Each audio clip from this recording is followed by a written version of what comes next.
Good afternoon. I hereby call this agenda review meeting of Nacogdoches ISD Board of Trustees to order. Let the record show that a quorum is present and notice of this meeting was posted as required by Texas Open Meeting Act. Mrs. Leah Beth Apt is out of the United States and should be back by Thursday, and Reverend James Irvin was unable to attend today. Today, all items on the agenda are for discussions with exception of one item, which is 4D. Thank you for joining us and ask to please turn your cell phone to the silent mode. This portion of our meeting is public comment, and we have not received any request to address the board. However, anyone interested to address the board, the instructions of how to sign up are on the meeting is posted with the notice. At this time, we go to consent agenda. This portion of meeting will discuss items on the consent agenda. No action will be taken on these items. We start with business office report. Mrs. Lisa Barbrek, Chief Financial Officer. Good afternoon, President Neriman, board members, Dr. Trujillo. Excuse me. Our budget amendments begin on page 5. The first amendment is to budget funds received for athletic facility use and then applying that to security for games, amounting in $1,140. Item B, increase budget for investment earnings and apply to function 81 for the bleacher project. And this is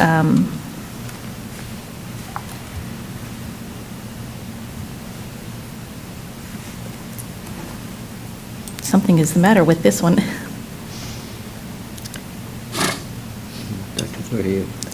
I need to look at this more and correct it for Thursday night. Okay. Something is wrong with it, and I can't tell you right at this moment.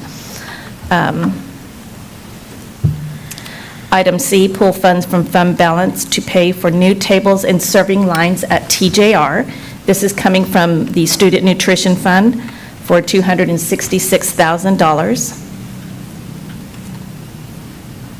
And item D, adjust debt service revenues to reflect correct account amounts. And this is for debt service, and it's just switching it from state revenue to local revenue.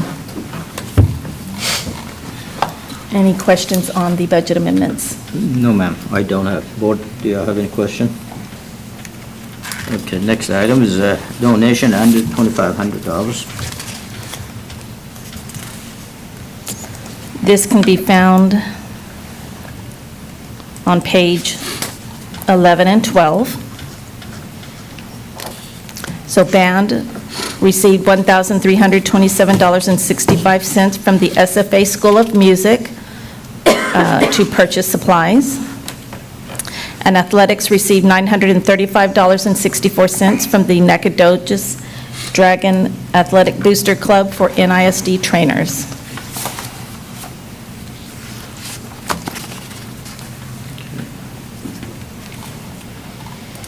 Okay.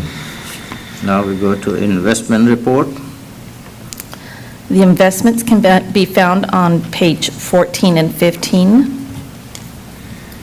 And this past month, we earned between all funds $220,000.20. Okay. Any question, board? Miscellaneous business office report. And I will take any questions you have on these items, if any.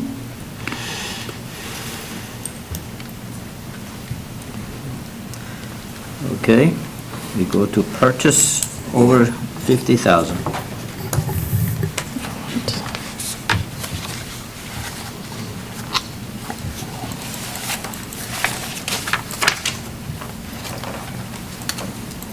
All right.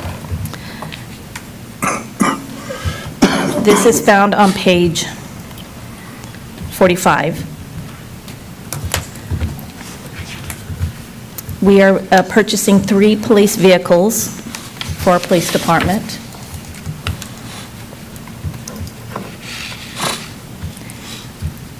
Two are from Silsbee Ford, and one is from Lake County Chevrolet.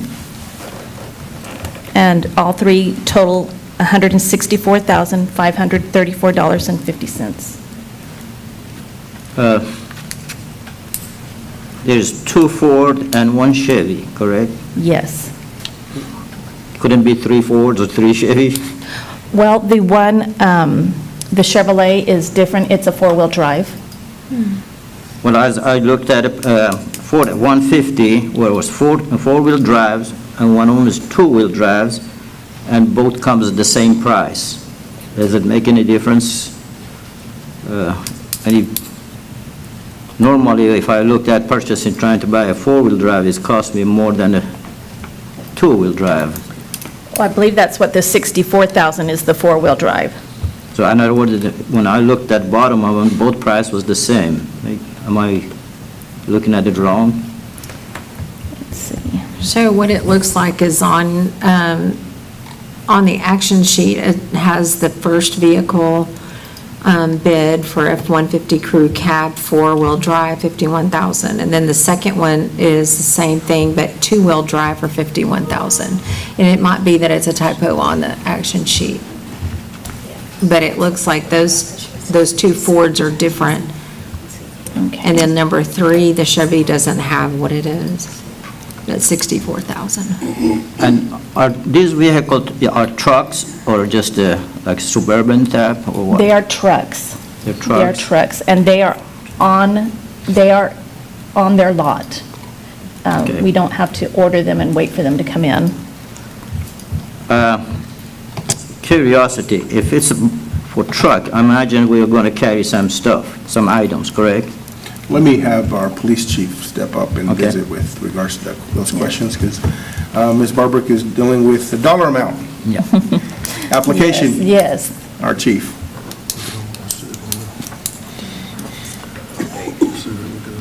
So the reason I'm moving forward with trucks is because SUVs are about a year out. Yes, sir. And also with these trucks being already on the lot, you're saving about $5,000 a unit before the new year model rolls out because they're already on location. Right. They charging us, again, I'm not nitpicking, I'm just trying to No, educate yeah, myself. I get Okay. it. I'm just trying. They're charging us, its bed liners are covered, Yes, and there's a removing, what do you call it, covers the, correct, yes, sir. correct. Yeah, No. and the reason that being so you can store equipment in the bed of the trucks. that's great. And one thing, if it's for police, and one thing that I noticed that's for police department, I was glad it's not prison bar. Yeah. Yeah, you don't have prison, that's good, because if he has to go to prison or go beyond the district, the city police take care of it, correct? Yes, sir. Okay. Well, it depends on like if transporting. And so to minimize cost, we have several vehicles that already have the criminal partition. Right. So if there's ever going to be any, like going to juvenile, for instance, to Right. Longview, then the car that actually has the cages Yes. would be utilized for transport. Well, I go a little farther, I said, if you need to go meeting, taking more than two people sit in the back are not prisoners. Yeah. Yes, sir. Okay? I just think that we're saving a lot of money because we can just buy them right there, don't wait. It's Yeah. going to go up, it's always going up, and Yeah, so... and that's the thing, and that's what he We lost. just got just over these 50,000, but we still want to move on it, get it in our hands so that we have it and utilize it, and we retire the vehicles with high miles that are not as reliable and not as safe. When we need to respond, we need to respond safely and quickly for the officers' sake and for the students and faculty's sake. Yes, sir. Chief, are they equipped with all the requirements, phones? Everything is completely, of course, it's itemized here, but yeah, it's gonna come ready to go. Once it's here, it's here. I mean, Yes. I won't have to do anything short of just putting radios in them for communication. But very good. Coach Fashid, the rationale with regards to a four-wheel drive, we could equip the whole police force with two-wheel drive. However, There are some expectations, like, for instance, if we're checking roads, we're going to cancel school. The chief and I had this conversation. We got Ralph that runs around, looks at the district to figure out what does the school look like, are we ready to go? But this gives us access if we had to have a four-wheel drive vehicle for law enforcement. We serve a variety of areas that are not paved roads and not well taken care of, so if we need to transport or do something, we have a vehicle that can actually take law enforcement to wherever we need to be at. We also allow that flexibility with our folks. We do have one K-9 unit that is still in the fleet. It still is. It's actually parked at the, It's at transportation right now. Okay. And like I said, that's what I was doing, just a total of what we have that are still relative vehicles that would be issued out, and I've got 1, 2, 3, 4, 5, 6. Okay, so I have 7 SUVs, and I'm pretty much gonna have those filled up before the spring. 'Cause I mean, for our stuff to drive, not counting the 3 trucks that we're talking about now. And so I have 4 Chargers, and 3 of the 4 Chargers, I think, are about ready to retire. Yes, sir. Again, this is just, I'm a short person. If I need to get on those trucks, I have to have some step. You have a step for the kids in case you're taking kids home. Yes, I believe there are, I believe it's equipped with the running boards. Right. And it has a ability to tow in trailers or something, correct? Yes, yes, sir. Very good. Thank you. thank you, Chief. And the action sheet is incorrect. So the 64,000 vehicle is the four-wheel drive. And the other 2 are two-wheel. Yeah, So we'll correct that action sheet. I'm good with it. And then on that one budget amendment, item B, Yes. the description, just, the block wasn't wide enough, so we'll do it wider. But the investment earnings are increased because we've received more money, and it will be applied to Function 81 for the bleacher project for $376,718, and then to Function 41 for $75,964, and that is to pay for our SHARS revenue. The state decreased it from over $1 million to us owing $64,000. We're appealing it. That is across the state this is happening. And to pay for that appeal, as well as for the property value audit, we need $75,000 in Function 41.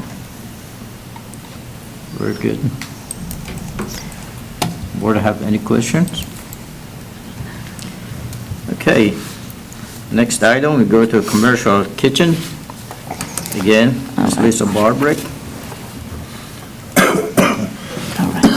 This is found on page 49. So bids were opened on February 5th to replace the serving lines at TJR. And the budget impact will be $214,925 coming from the Child Nutrition Fund. And the bid is, we are recommending that commercial kitchens receive the bid for this. Okay. Again, any question, folks? Okay. Now we're going to Thrive Learning Services, LLC. Dr. Dea Hill, Assistant Superintendent of Secondary Academics. Good afternoon, President Nuriman, Board of Trustees, and Dr. Trujillo.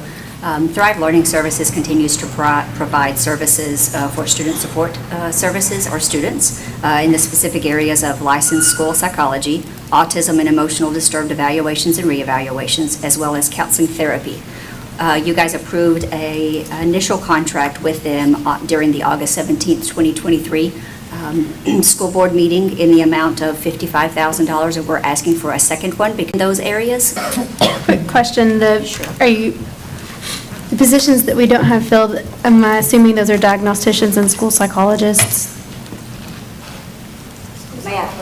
school Okay, psychologist. yeah, because I I'm apologize. looking at all of those things, I'm like, that's what the school Yes. psychologist does. Yes, Okay, yes, ma'am. Thank you for the question. And the amount would come out of the special education federal funds. Vote. This question. I'm not going to be one again. Okay, next we're going to go to federally funded vendors. Again, Dr. Hill. Thank you, President Normand. You'll see the attachment on page 54. The one that is specific, that has been added since the last time you approved this is Lighthouse Learning and Resource. It's down at the bottom with the date. And so it doesn't necessarily mean that we are going to consult or contract with these consultants. This is just a part of the EDGAR regulations. So just ask that you approve the list. Okay, Thank you. thank you. All right, next item D, which is consideration of Nacogdoches High School Stadium Bleachers Project. Mr. Martin. Good afternoon, President Normand, members of the board, Dr. Trujillo. If the board recalls, this is an item that you guys have already approved last month. We presented this with ESSER funds being the fund that we were going to use, and we've since learned that ESSER funds are not an allowable expense for this one. But we have a good plan in place, and I believe we're going to be doing a budget amendment. It was brought to, yes, it was one. It's one that you'll be approving, hopefully Thursday night, that will take care of this expense for the bleachers. I believe the ESSER fund that was allocated for this project is still available for something else. Am I Correct. I just really appreciate you guys trying to get every single dime of that spent. That's awesome, so appreciate that. Just in case they're messed up, we made this submission twice. And they told us twice no. So, Or maybe 3 times, is it? I don't know. Anyway, Okay, my cough drops. now we're in discussion and action agenda. We have 4 items for discussion and action portion of this agenda today. First one is consideration of the board action, if any, on the Nettie Marshall Maintenance Project. Mr. Michael Martin. Thank you, President Normand. On February 8th, 2024, the district accepted a TIDS proposal for Nettie Marshall renovation project. The project includes the replacement of the roof over on the west wing and central portion of the building, HVAC, rooftop replacement, and west wing, and several other storage portables, floor replacement at the west wing and central part of the building, ADA ramps at the portables, a main water line replacement for the west wing, fire alarms and intercom system replacement for the campus, and repaving of the parking lot and the driveway. Also going to be done there is some lighting, some LED lighting to make them compatible with the rest of our sites across the district. And some permanent storage areas will be designed and built over there in the gym area and other areas on that campus. The total project cost came in at $2,533,649. I will And the budget, outline the budget comes from capital project, correct? the budget. Yes, sir. We are recommending the local capital fund project. Here are the following itemized items. The Martin Construction is the tips bidder at $1,966,899. Abatement services came in at $20,000. Furniture came in at $185,000. We have access control and hardware come in at $21,100. $98,000 for rekeying of this particular location. Architect and engineer design fees are $137,650, and then an owner contingency fee is built in there for $100,000. We'll be happy to answer any questions you all may have. Just curiosity, any furniture is able to be reused, or they have to be completely put on auction? Coach Rashid, we went back and looked at the furniture. We are end of life. I mean, we're probably beyond end of life with the furniture. When you go to student services and you walk in and you see the furniture they've had. Right. I don't know if anything matches to each other. So because we have the facility and we're doing the work that's there, I think the furniture, Ralph, do you mind coming up to the microphone?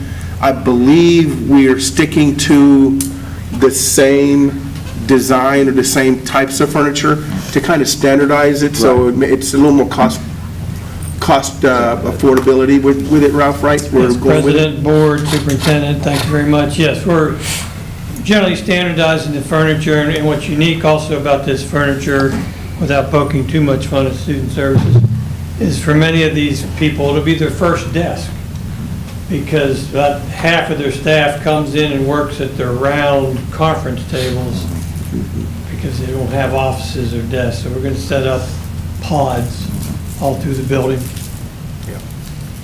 Existing things are going to be salvaged. There'll be some furniture, maybe some of the desks. You know, this project is part of a domino project which started back a while. This project allows us to then relocate technology. Right. We'll take over their building. We'll take over the old Student Support Services building. Yes. So some of the desks left behind may be suitable for technology, but most of the furniture out front was involved in a flood. And if you walk in and look at the base of it, it's all kind of swollen up. It's that particle board stuff that doesn't do well with water. Very good. So as the new person, it was helpful, this is part of the domino, so this building will be redone and it becomes an office for student support Yeah, this services. building will also, it's a lot of dominoes. This allows us to close our fourth building. You know, we've closed the old Martin building, we've closed the old Carpenter building. We're now going to be able to close the Deaf Ed building. Okay, And then once we move technology, this building will go out from underneath us. okay. That's 4 old buildings that we've been able to shed. So there's been a lot of moving. Great, thank you. Do we have any idea what kind of savings that is for us with these 4 buildings being utilized? That's a good question. I'll have to turn that over to Reggie. The first place where we would save significantly would be utilities. Not just because of the square footage that we're getting rid of, but because they're old buildings. So that would be my first. I'll talk to our energy manager, Reggie. And I can give you a square footage cost for maintenance that we would be saving. Mr. Montoya, one of the things to observe with this, that great question, is Carpenter coming offline completely and going to new Carpenter. Energy efficiency there is just amazing. The work that was done over at TJR this last summer, our understanding is once they got that building sealed up, we had to work pretty hard to get the HVAC system to check itself because we were losing so much air. We're going to be doing the same work at the high school. With that, the 1.9 that's here is with NETI with regards to basically doing some work that needs to be done that I think the last time we had a roof put on that building was maybe 2013, 2014? Oh, before that. Before that? Yeah. Okay. And a big chunk of this work is life cycle work. Yeah, You know, it's yeah. time for the roof, it's time for the air conditioning, which has nothing to do with Yeah. student support services. It's just, Yeah, it's the building cycle that we're on. So a lot of that you'll notice as we're improving the facility, we're going to, without knowing the exact numbers, I think you'll notice it's going to be significantly improvements in our utilities and quality of life for our folks for what we're looking at. Can you talk a little bit more into the 1.9 million? Because there's HVAC system, there's things that are doing that specifically to that 1.9, that's the largest chunk. If I could ask just one Hold on, question. Jimmy. If I could ask just one question before you go. So, end of life, what we're trying to make it so to be up to par. And if IT's moving into that building, is the wiring and all that for their connections up to date, or you're gonna have to update that also? Well, we will have to do a little bit of wiring at the next project, of course. We're moving we'll be moving the server there, which is a pretty significant device. And currently, the building has 200 amps of service, which isn't enough for the heavy load of a new server, which also brings with it the demand to have 2 air conditioners. Should one fail, you have to have a backup. So we'll be upgrading that electrical service to 400 amps. Okay, thank you. Ralph, what about the plumbing condition of Nettie? Well, we're going to redo the water line serving it. That's the big issue. If you've been over there in the west building, you've seen the color of the fixtures. The water that comes out of the pipe is, if it sets for very long at all, it comes out orange.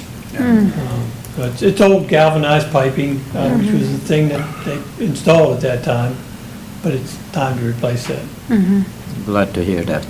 And President Flashit, that was the question I was asking, I think for, I guess Army's going to answer is that 1.9, what is that going to encompass? Because that's a big chunk of, I want to be very transparent to the community, that Nettie has good bones. It's a great building, and because it has some great bones, we want to go in there and invest in making sure that the next occupants that can come into that building are in a building that's, it's got some updated things that are there, so. Yes, good afternoon. Definitely, the building as a whole does have good bones. I mean, a lot of the stuff that we're fixing to go over is life cycle issues, especially on the west wing and the oldest part of the building, the central core. The east wing had been re-roofed and had new mechanical systems put on it a couple of years ago. So if you want a breakdown then of the Nettie Marshall stuff, so we're re-roofing the west wing and the central part of the building. That represents a little over $500,000 of that number. We're replacing the 2 big RTU HVAC units on the west wing, as well as there's a smaller 5-ton unit on the west wing, and we're also replacing the split systems on the portables. That chunk of scope is a little over $500,000 as well. So there's a big part of the overall cost. Then we get into some of the more smaller items. We're replacing, or we're taking out a lot of abandoned conduit and stuff like that that's on the roof. So as long as we're working through the roof, we're trying to clean up some of the stuff that's there that is no longer in use. All of the portables out there have decaying wood ramps and stairs, so they're all being replaced with aluminum features like what we did at Fredonia. That represents almost $60,000 worth of work.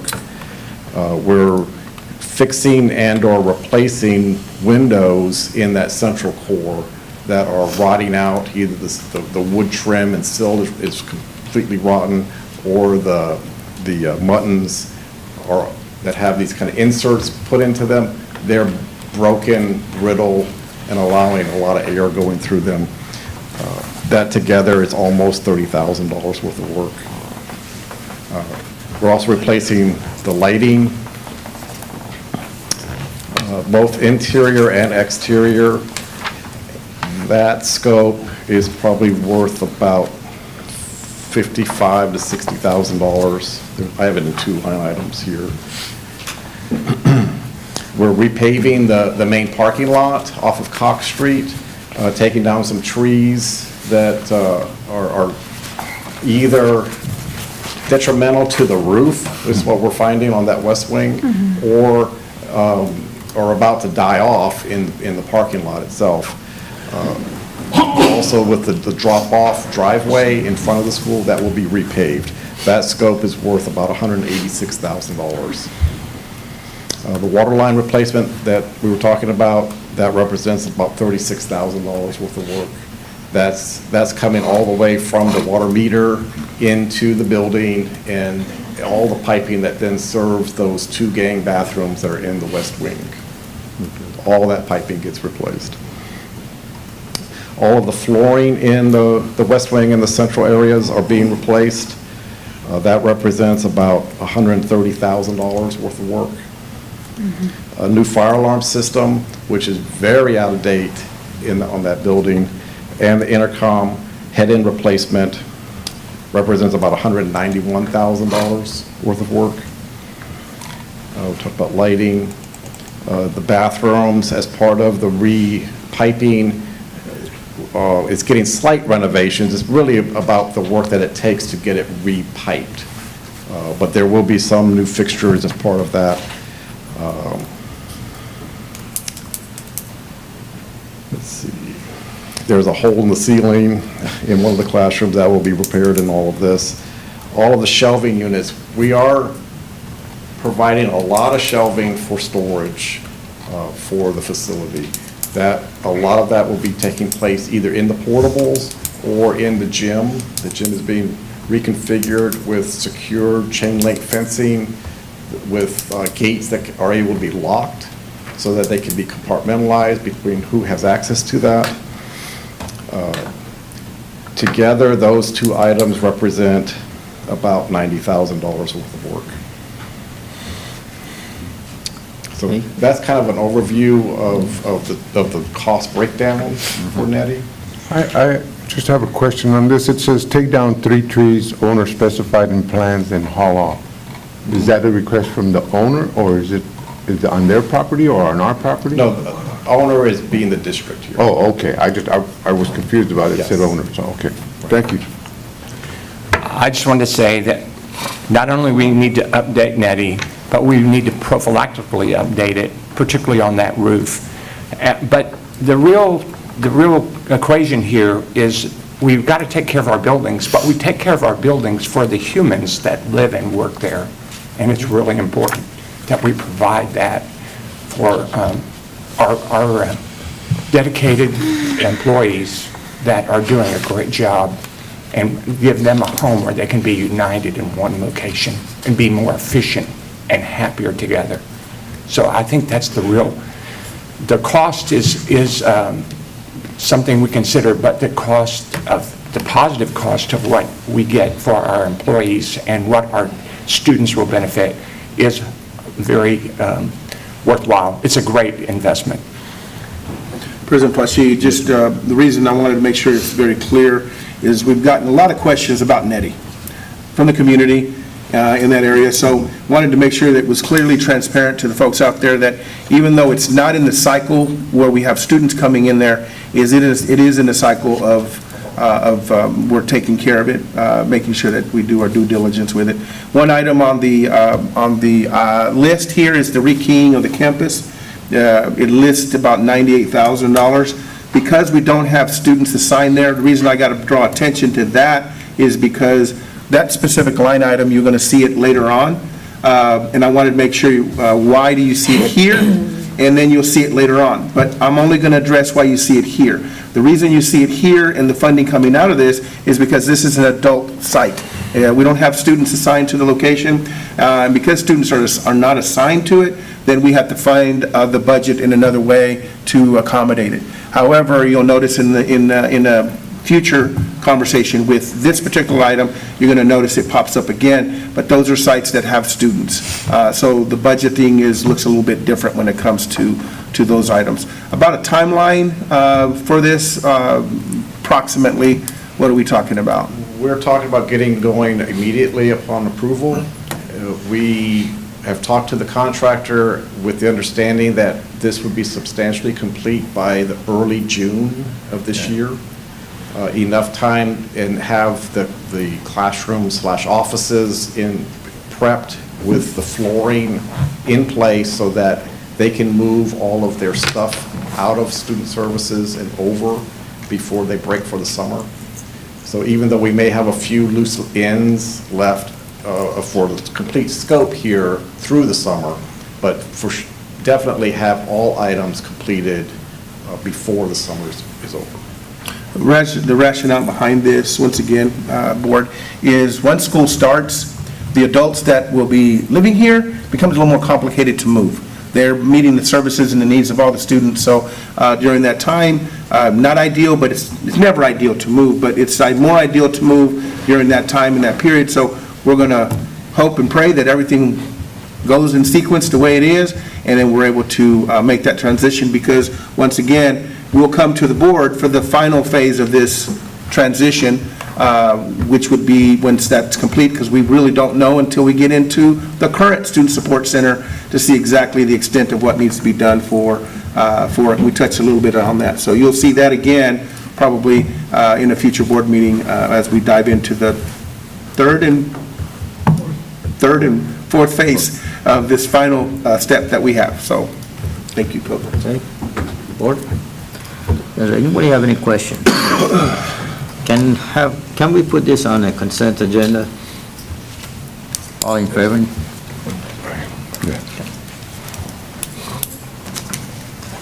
Okay, and the next item is a consideration of the board action, if any, on TJR Campus Improvement Project. Once again, Mr. Martin. Thank you, President Nurman, Board. On February the 28th, 2024, the district received competitive bids for TJR paving and site improvements project.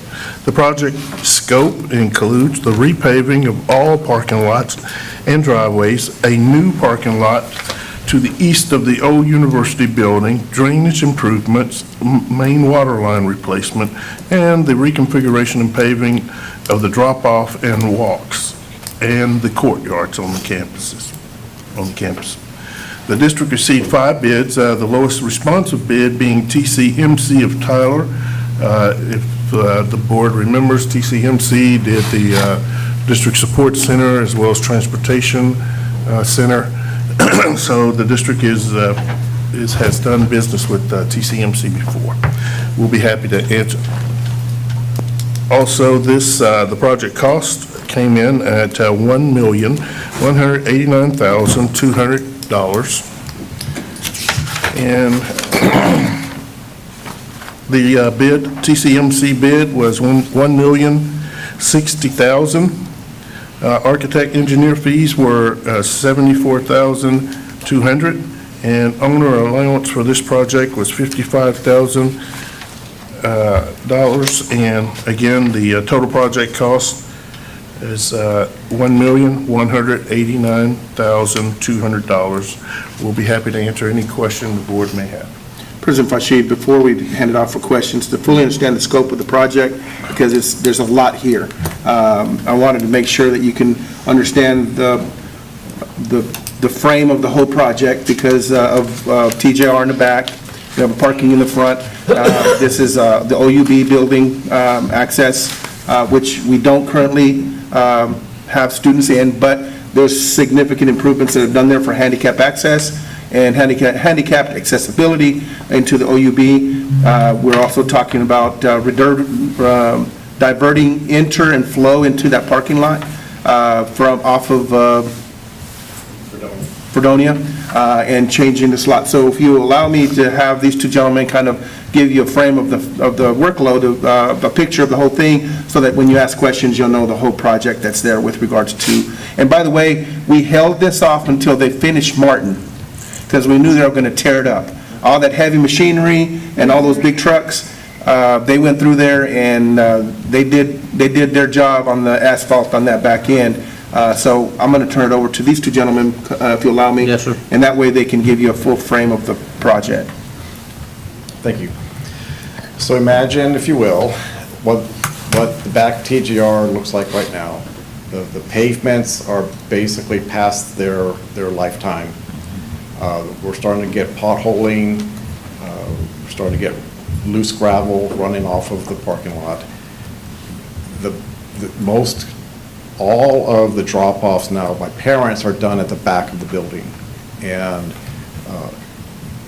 the back of the building is the back of the building right now. It's nothing pretty to look at. The courtyards and drop-off sequence that the kids have to traverse are also kind of crumbling asphalt. So the scope of this project entails all of the asphalt driveways, so all the way down to Fredonia Street, through the back of TJR, and then on around the Davis Gym and back again to Fredonia. So that whole parking area will be redone and repaved. The food services parking lot on the square will also be part of that repaving.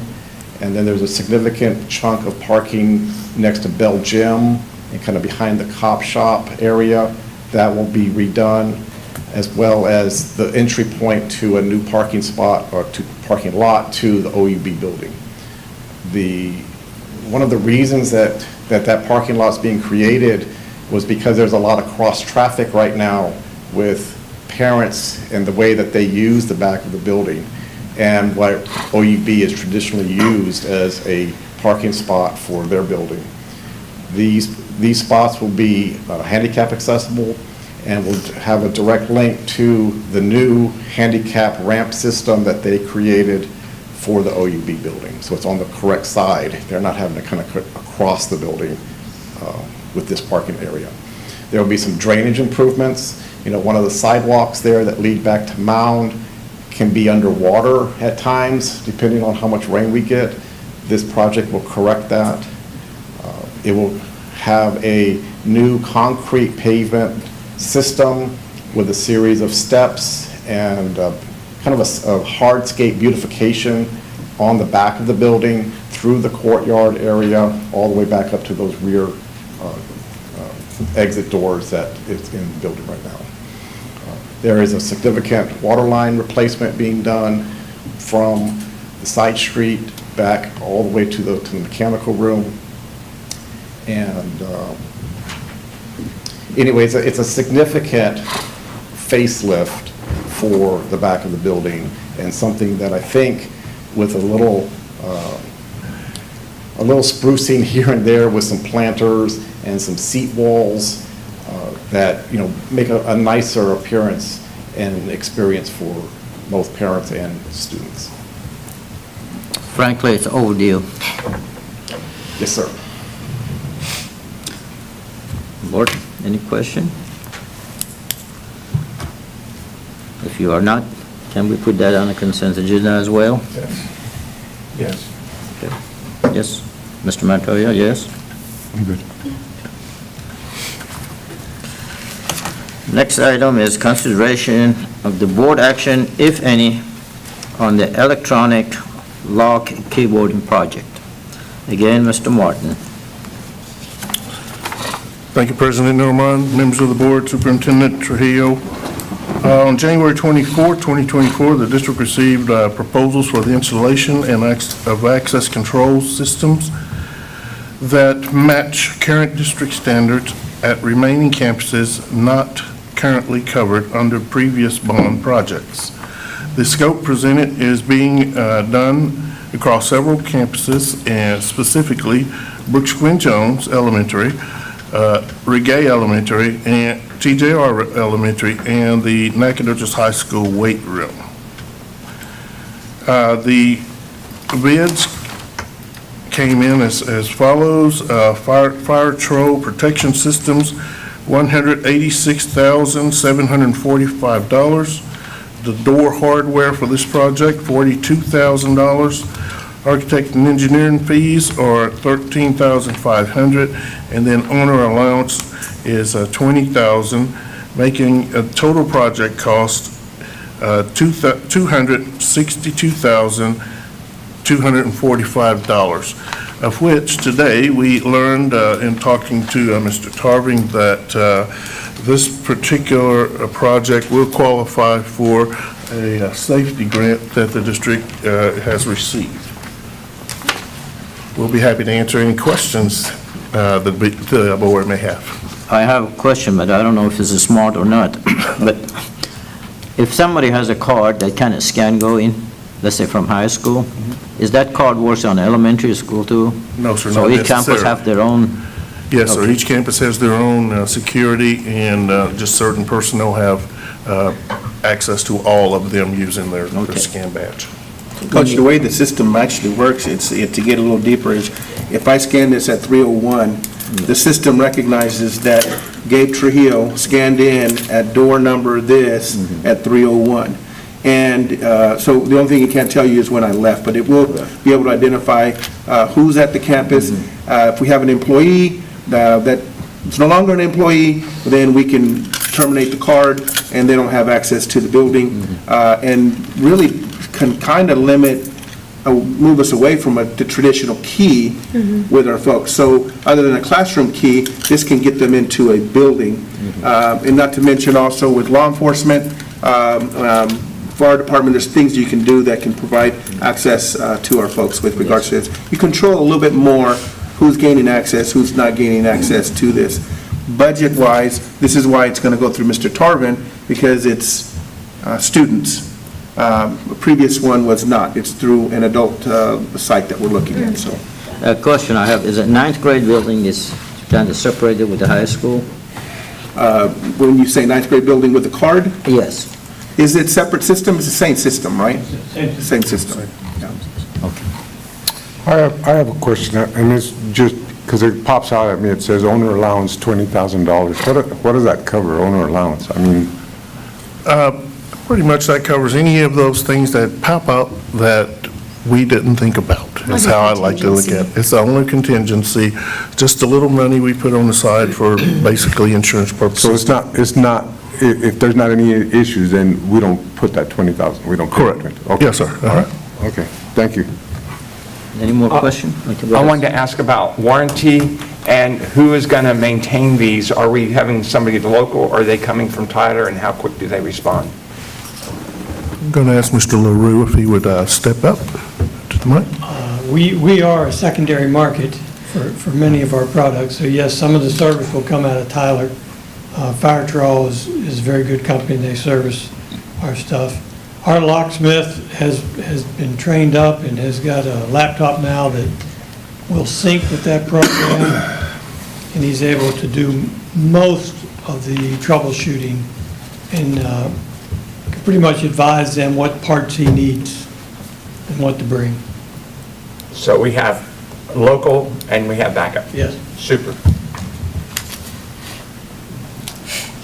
Okay, any more question, folks? Can we put that as consent agenda as well? Yes. Make sure Thursday night's easier. Okay, now we are the reading. First reading of local policy GKG, Community Relations School Volunteer Program. Mr. Martin. Thank you, President Nurman, board members.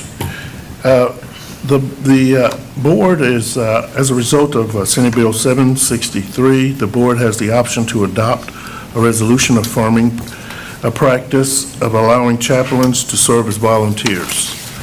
The district has not previously adopted a local policy regarding the practice of allowing volunteers. A policy was drafted in consultation with TASB Legal and Policy Services. The proposed policy language for GKG local is attached for the board's review and consideration so that you can focus on the practice of chaplains serving as volunteers. Basically, board, you did not have a local policy, GKG local. You had a legal policy. You do not have a local policy as it stands today. Administration is recommending that the board approve a local policy, this being first reading today, and then a second reading on Thursday, followed by a resolution that the administration is going to ask the board to approve, basically saying that we are recommending doing what we have been doing all along, which is basically allowing volunteers, no matter who you are, if you pass the volunteer paperwork, then you get your background check, then you're eligible to volunteer. So, but I heard you say something about chaplains. How does that tie in? The Senate Bill 763 is requiring you guys to make a choice, make a stand here, or make Mr. a Montoya, decision. what they've done is the state, this month, by the letter of the rule, we have to adopt three different items, one of three items. But before we can adopt any one of those three items, The first item is to adopt one that says we do not allow chaplains at all, period, to step foot onto a campus. The second one says we can allow them through volunteer, just like anybody else. And then the third one is that we not only select them as volunteers, but we employ them also as counselors to provide services. The item of interest that we want to recommend to the board, you'll see after the second reading, is one that would meet the needs of what we have. And if we do this, then we've got to adopt a local policy. We have a legal policy, but we have never addressed a GKG local. And so in consultation with TASB, they gave us the language to say, it reads just like a volunteer, just like any other group that we have out there. You do a background check, and they're able to come in as a volunteer. We currently have some chaplains in local churches that are working with kids in tutoring and other capacities, but they want us to make sure that we outline which three are you going to adopt. Are you going to say no to anybody? Are you going to allow them to use them as volunteers? Or are you going to adopt them as an employee that provides counseling and social working services for kids? And what we're looking for is the second choice, is for volunteers, not employing them and not saying no to them. But in those volunteers, will they have the option of doing counseling when they come into our schools? That's what I'm asking. No, it's not a counselor. It's basically a volunteer. They can come in and read to the kids. They can do all kinds of things as a volunteer, which is basically what they're doing right now. So a lot of them are tutoring our kids in capacity. Some of them attend their church here in town, and so they have a request by the parent to come by and see them at school and see how they're doing and check on them. So it's we wouldn't be employing them as a counselor or social worker where they would be working in that capacity with the students. Thank you. I think the word chaplain probably leaves some taste in people's picture in people's eyes that's a certain religion or specific religious. I don't think that would be the case. Am I correct? That's right. And actually, Mr. Martin, if you would, do you have access directly with the proposed policy on your computer? Yes, sir. Just for public transparency on this item, would you mind reading GKG local as it's being submitted? So the community can see exactly what you are proposing for the board to look at, since this is the first reading of the policy. We won't need to do it after this, but just so they'll know exactly what the extent of it is. Sure. Proposed policy. And board, you can follow along in your board book on page 77 if you like. So the proposed GKG local policy, the district, it starts out with the district shall use volunteers to provide assistance in areas that, number one, support and enhance teaching and learning. Number two, support the welfare of the students and/or staff. And number three, support the district in other areas of need. Application: all prospective volunteers shall submit an application form as provided by the district. We already do that, by the way. We have a submission process. The district shall obtain the criminal history record for prospective volunteers when required by law or the district. Once received, the district shall determine the person's eligibility and inform approved volunteers when their services are to begin. Authority: district volunteers shall work directly under the supervision of the campus principal or a district employee in accordance with administrative regulations. Administrative regulations shall be established regarding the volunteer application process, qualifications, training, duties, and other relevant information about the district's volunteer program.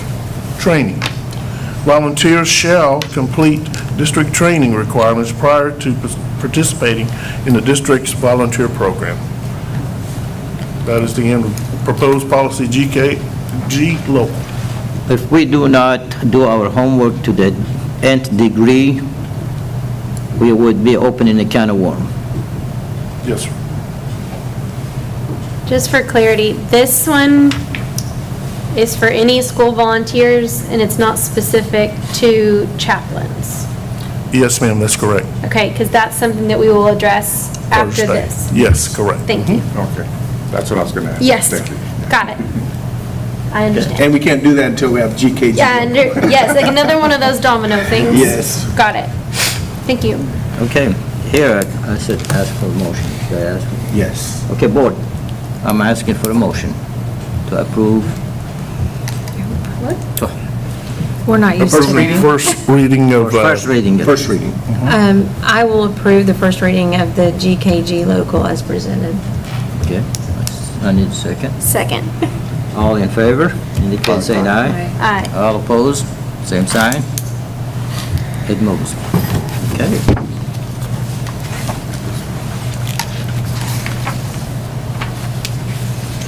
The board now will conduct an executive closed session to discuss items, posted on the agenda pursuant to the following provision of the Texas Open Meeting Act and allowed by Texas Government Code Sections 551071, 551.072, 551.074, and 551.0.129. No voting will take place in the closed meeting. Any action the board wishes to take as the result of discussions in closed session will take place after the board reconvenes in open session. Time is now 12:55, and we will not be coming back till 1:15.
Please give me a signal.